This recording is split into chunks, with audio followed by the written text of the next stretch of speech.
क्या द्वारका सच में डूब चुकी है?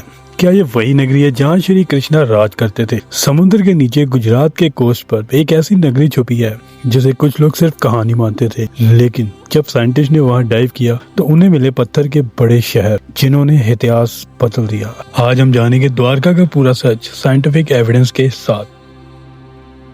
तो 1918 में इंडिया के famous marine scientist SR. Rao ने गुजरात के कोस्ट पर रिसर्च शुरू की। उनका गोल सिंपल था, क्या माइथोलॉजी के पीछे कोई सच है?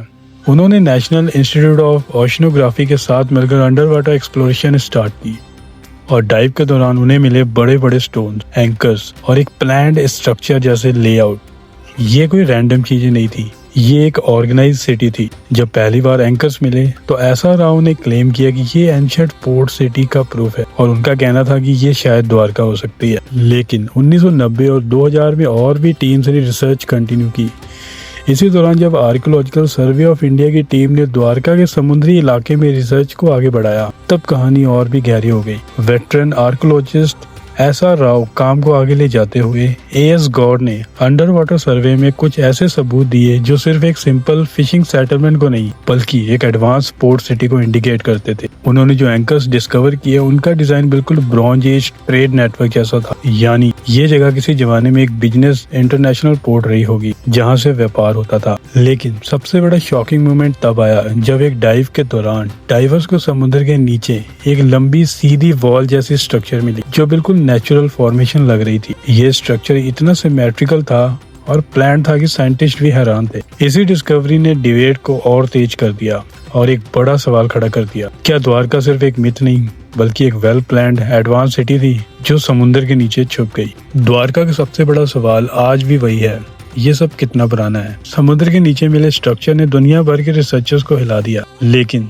जब कार्बन डेटिंग और जियोलॉजिकल स्टडी सामने आई तब कहानी और भी कॉम्प्लेक्स हो गई। कुछ आर्टिफैक्ट जैसे स्टोन एंकर्स, पॉटरी और स्ट्रक्चरल रिमेन्स को टेस्ट करने पर उनकी एज 3000 साल से 3500 साल के आसपास निकली, जो कि लेट ब्रॉन्ज एज के समय से मैच करती। ये वही पीरियड है जब इंडिया और मिडल ईस्ट के बीच मैरीटाइम ट्रेड एक्टिव था और ये बात आर्कियोलॉजिकल एस.आर. राव ने भी support. Archaeological survey of India के अंडर चल रही रिसर्च में भी ये कंफर्म हुआ है कि ये जगह एक वक्त पर बिजी हार्बर रही होगी। लेकिन कहानी यही खत्म नहीं होती। कुछ रिपोर्ट्स और इंडिपेंडेंट स्टडी ने यह भी क्लेम किया कि कुछ स्ट्रक्चर्स की एज 5000 साल से लेकर 9000 साल तक हो सकती है, जो कि डायरेक्टली महाभारत काल से कनेक्टेड है। ये क्लेम अगर सच हो तो ये डिस्कवरी हिस्ट्री को रीराइट कर सकती है।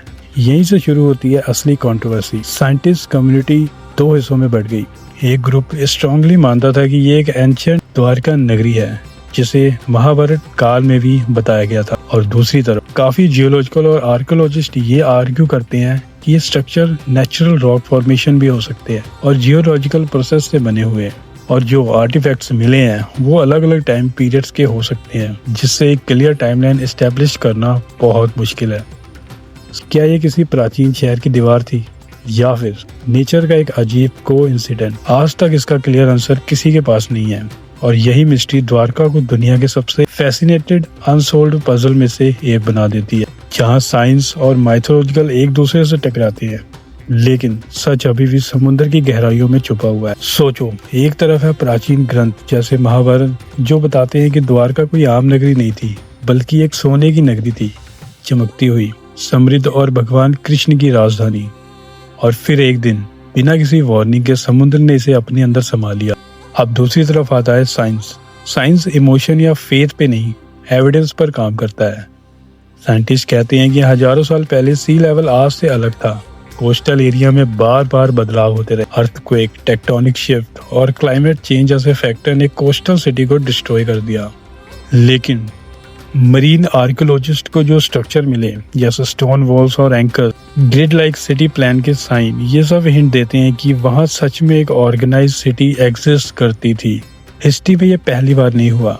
कई बार एंशिएंट टेक्स्ट नेचुरल डिजास्टर को डिवाइन इवेंट्स बना देते हैं, रियल सिटीज को गोल्डन या हेवन लाइक डिस्क्राइब कर देते हैं, और टाइम के साथ कहानी और भी ड्रामेटिक हो जाती है। तो हो सकता है एक रियल सिटी थी द्वारका, वो समुद्र के पास बनी थी और किसी नेचुरल इवेंट के कारण डूब गई, और फिर लोगों ने उस ट्रेजेडी को एक डिवाइन स्टोरी में बदल दिया। पर एक और एंगल भी है, साइंस अभी भी सब कुछ प्रूव नहीं कर पाया और माइथोलॉजिकल पूरी तरह इग्नोर नहीं कर सकते। शायद सच इन दोनों के बीच कहीं छुपा हुआ है। शायद द्वारका सिर्फ एक कहानी नहीं बल्कि एक ऐसी हकीकत है जिसे समझने के लिए हमें साइंस और माइथोलॉजी दोनों को एक साथ देखना पड़ेगा। लेकिन कहानी यही खत्म नहीं हुई।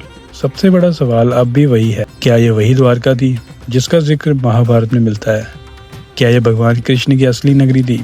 साइंस के पास अभी तक इसका क्लियर कट प्रूफ नहीं है। हम अभी भी पूरी कहानी नहीं जानते। समुद्र के नीचे अभी भी कई राज दबे हुए हैं। हो सकता है किसी दिन टेक्नोलॉजी इतनी एडवांस हो जाए कि समुद्र अपने सारे राज खोल दे।